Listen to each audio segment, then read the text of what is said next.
નમસ્કાર વિદ્યાર્થી મિત્રો, આજે આપણે ધોરણ 12 વિષય અર્થશાસ્ત્ર ચેપ્ટર નંબર 9 રાષ્ટ્રીય આવકમાં લેક્ચર નંબર 2ની વાત કરીશું.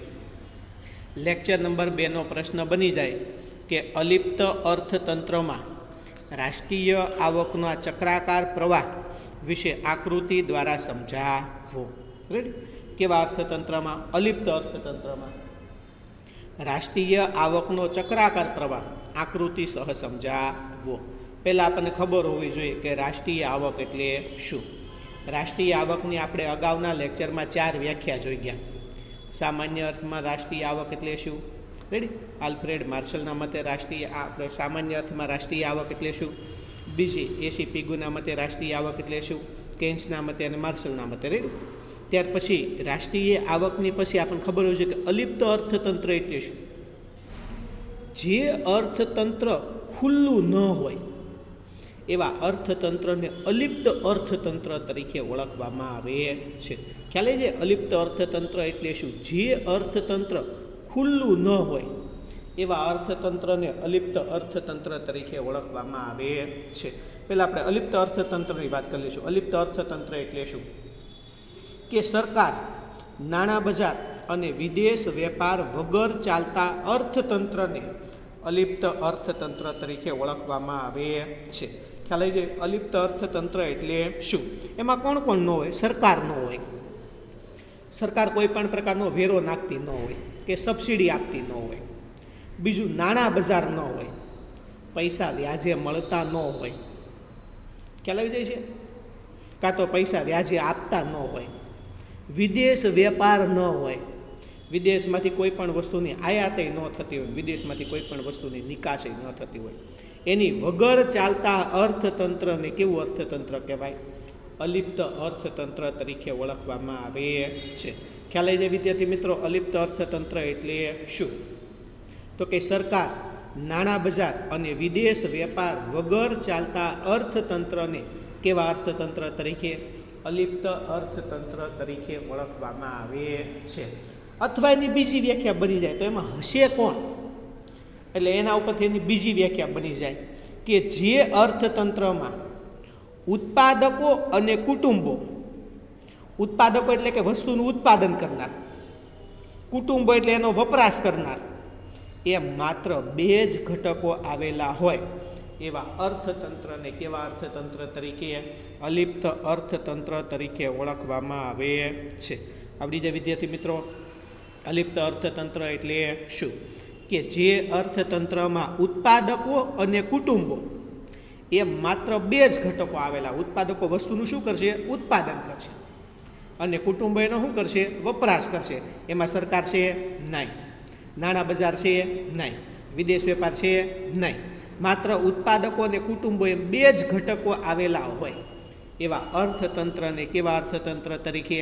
અલિપ્ત અર્થતંત્ર તરીકે ઓળખવામાં આવે છે. અને અલિપ્ત અર્થતંત્રમાં રાષ્ટ્રીય આવકનો ચક્રાકાર પ્રવાહ કોના મુજબ જોવા મળે છે?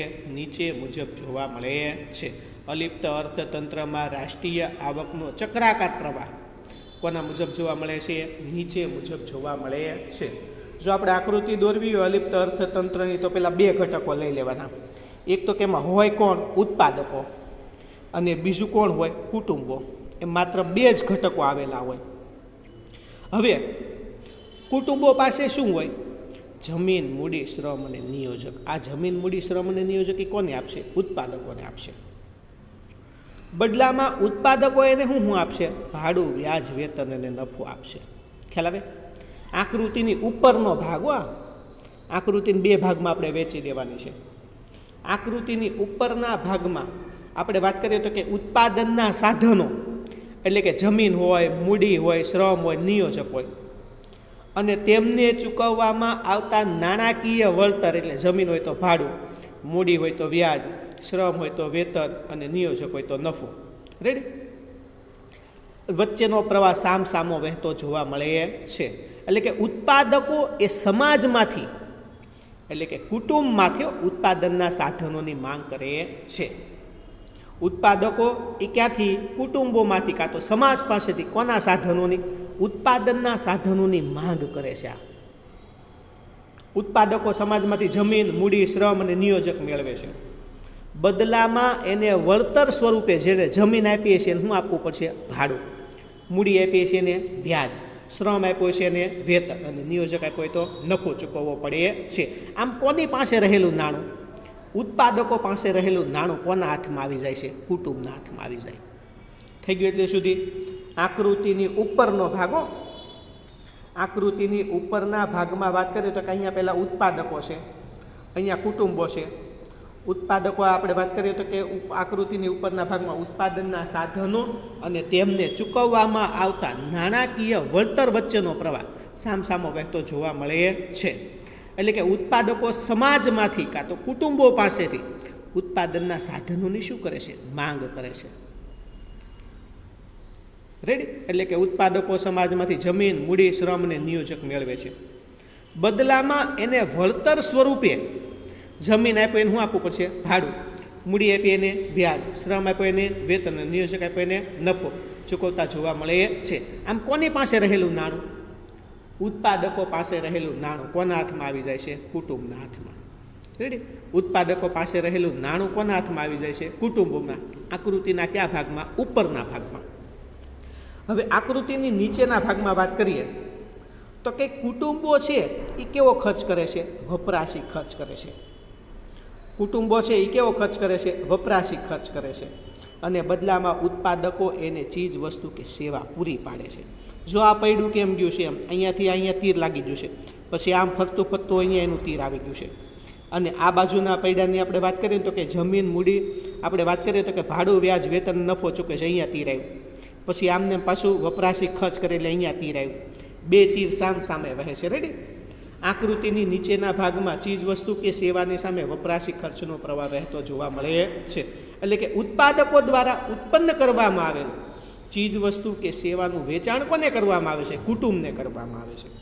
બદલામાં કુટુંબ કેવો ખર્ચ કરે છે? વપરાશી ખર્ચ કરે છે. કુટુંબ ખર્ચ કરે તો પૈસા કોના હાથમાં આવી જાય? ઉત્પાદકો પાસે.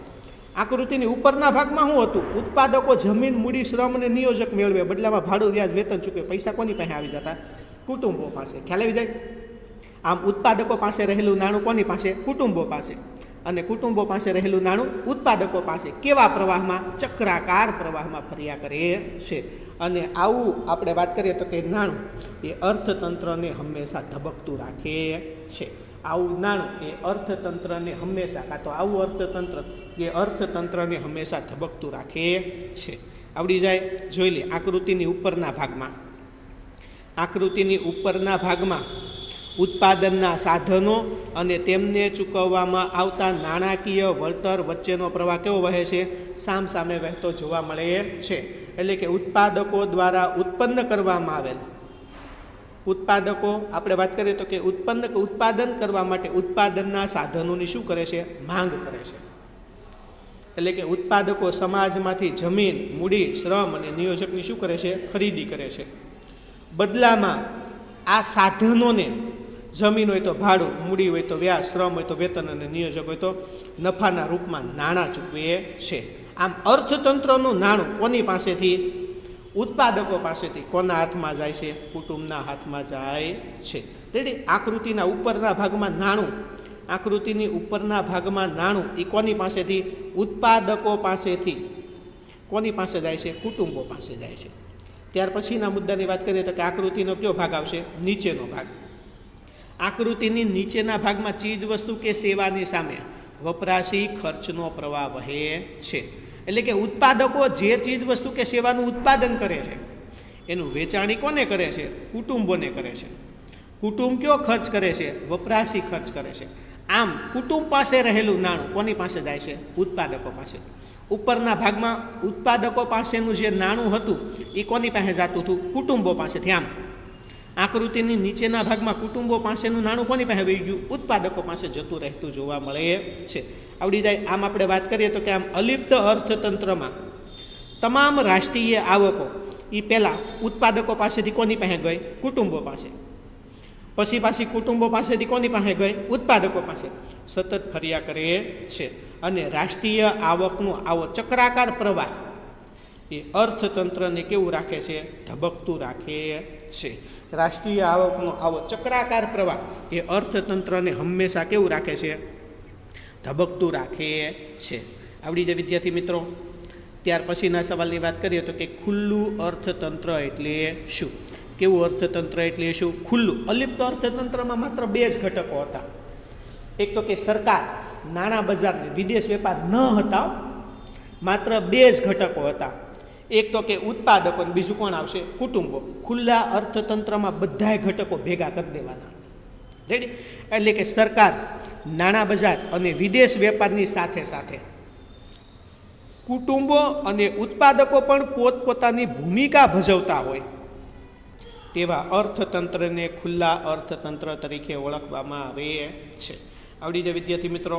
ખુલ્લું અર્થતંત્ર એટલે શું? તો કે સરકાર, નાણાં બજાર અને વિદેશ વેપારની સાથે સાથે કુટુંબો અને ઉત્પાદકો પણ પોતપોતાની ભૂમિકા ભજવતા હોય તેવા અર્થતંત્રને ખુલ્લા અર્થતંત્ર તરીકે ઓળખવામાં આવે છે. આવડી જાય વિદ્યાર્થી મિત્રો? આજે આપણે બે સવાલની વાત કરી કે અલિપ્ત અર્થતંત્રનો આપણે વાત કરી તો કે અલિપ્ત અર્થતંત્રમાં રાષ્ટ્રીય આવકનો ચક્રાકાર પ્રવાહ આકૃતિ સહ સમજાવો.